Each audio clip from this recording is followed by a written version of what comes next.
wrote this story for you. When I began it, I had not realized that girls grow quicker than books. As a result, you are already too old for fairy tales. By the time it is printed and bound, you will be older still. But someday, you will be old enough to start reading fairy tales again. You can then take it down from some upper shelf, dust it, and tell me what you think of it. I shall probably be too deaf to hear, and too old to understand a word you say, but I shall still be your affectionate godfather, C.S. Lewis. The Lion, the Witch, and the Wardrobe by C.S. Lewis. Chapter 1. Lucy looks into a wardrobe. Once there were 4 children, whose names were Peter, Susan, Edmund, and Lucy. This story is about something that happened to them when they were sent away from London during the war because of the air raids. They were sent to the house of an old professor who lived in the heart of the country, 10 miles from the nearest railway station, and 2 miles from the nearest post office. He had no wife, and he lived in a very large house, with a housekeeper called Mrs. Macready, and 3 servants. Their names were Ivy, Margaret, and Betty, but they do not come into the story much. He himself was a very old man, with shaggy white hair, which grew over most of his face, as well as on his head, and they liked him almost at once. But on the first evening, when he came out to meet them at the front door, he was so odd-looking that Lucy, who was the youngest, was a little afraid of him, and Edmund, who was the next youngest, wanted to laugh, and had to keep on pretending that he was blowing his nose to hide it. As soon as they had said goodnight to the professor and gone upstairs on the first night, the boys came into the girls' room, and they all talked it over. "We've fallen on our feet, no mistake," said Peter. "This is going to be perfectly splendid. That old chap will let us do anything we like." "I think he's an old dear," said Susan.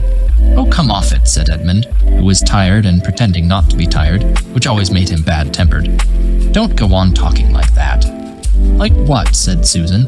"And anyway, it's time you were in bed." "Trying to talk like mother," said Edmund. "And who are you to say when I'm to go to bed? Go to bed yourself." "Hadn't we all better go to bed?" said Lucy. "There's sure to be a row if we're heard talking here." "No, there won't," said Peter. "I tell you, this is the sort of house where no one's going to mind what we do.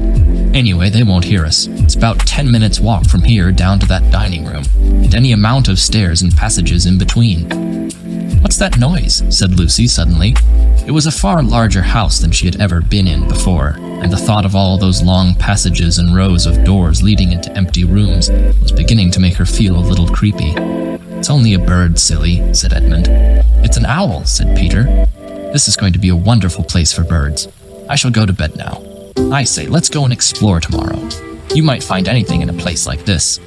Did you see those mountains as we came along? And the woods? There might be eagles. There might be stags. There'll be hawks." "Badgers," said Lucy. "Snakes," said Edmund. "And foxes," said Susan. But when next morning came, there was a steady rain falling, so thick that when you looked out of the window you could see neither the mountains, nor the woods, nor even the stream in the garden.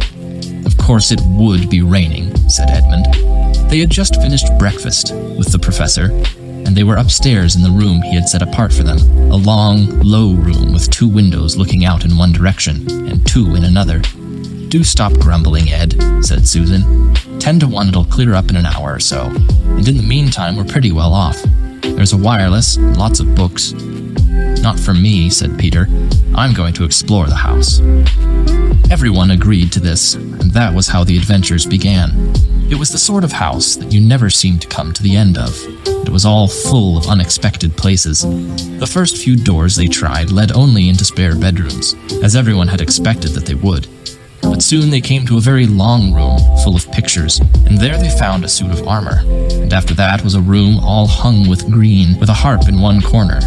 And then came 3 steps down, and 5 steps up, and then a kind of little upstairs hall, and a door that led out onto a balcony.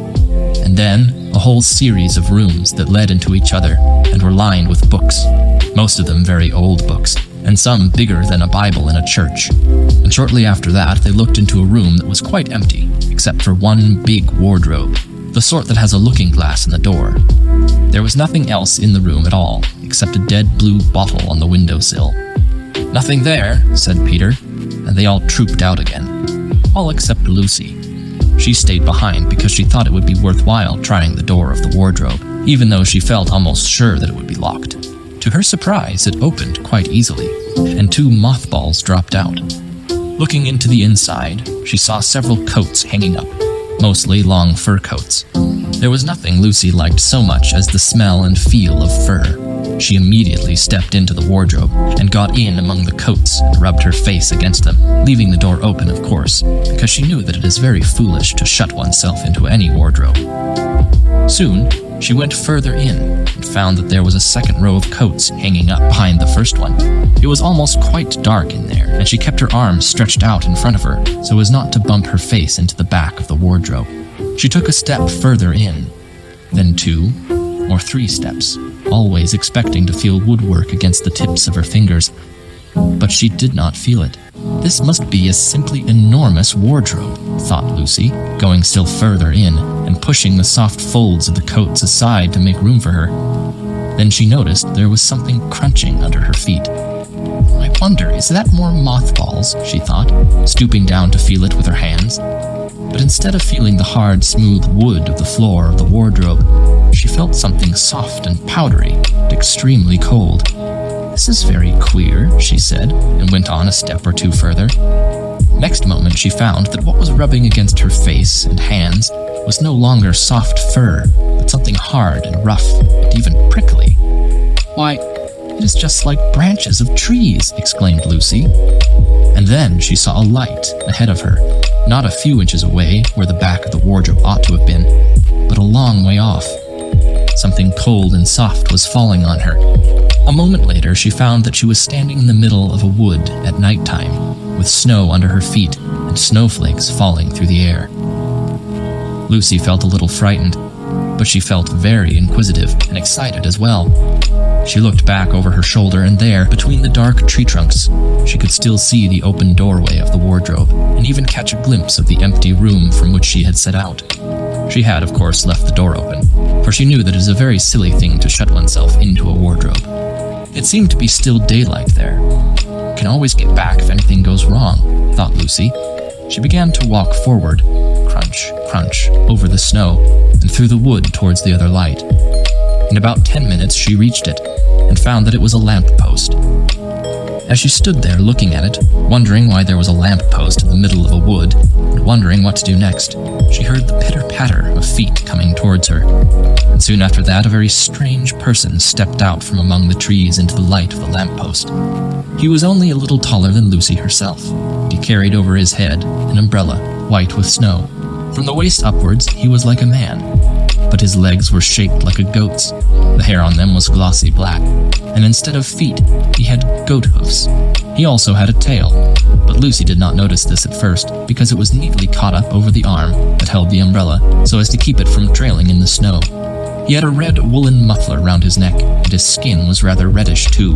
He had a strange but pleasant little face, with a short, pointed beard and curly hair, and out of the hair there stuck 2 horns, one on either side of his forehead. One of his hands, as I have said, held the umbrella. In the other arm he carried several brown paper parcels. What with the parcels and the snow, it looked just as if he had been doing his Christmas shopping. He was a fawn, and when he saw Lucy, he gave such a start of surprise that he dropped all his parcels. "Goodness gracious me!" exclaimed the fawn.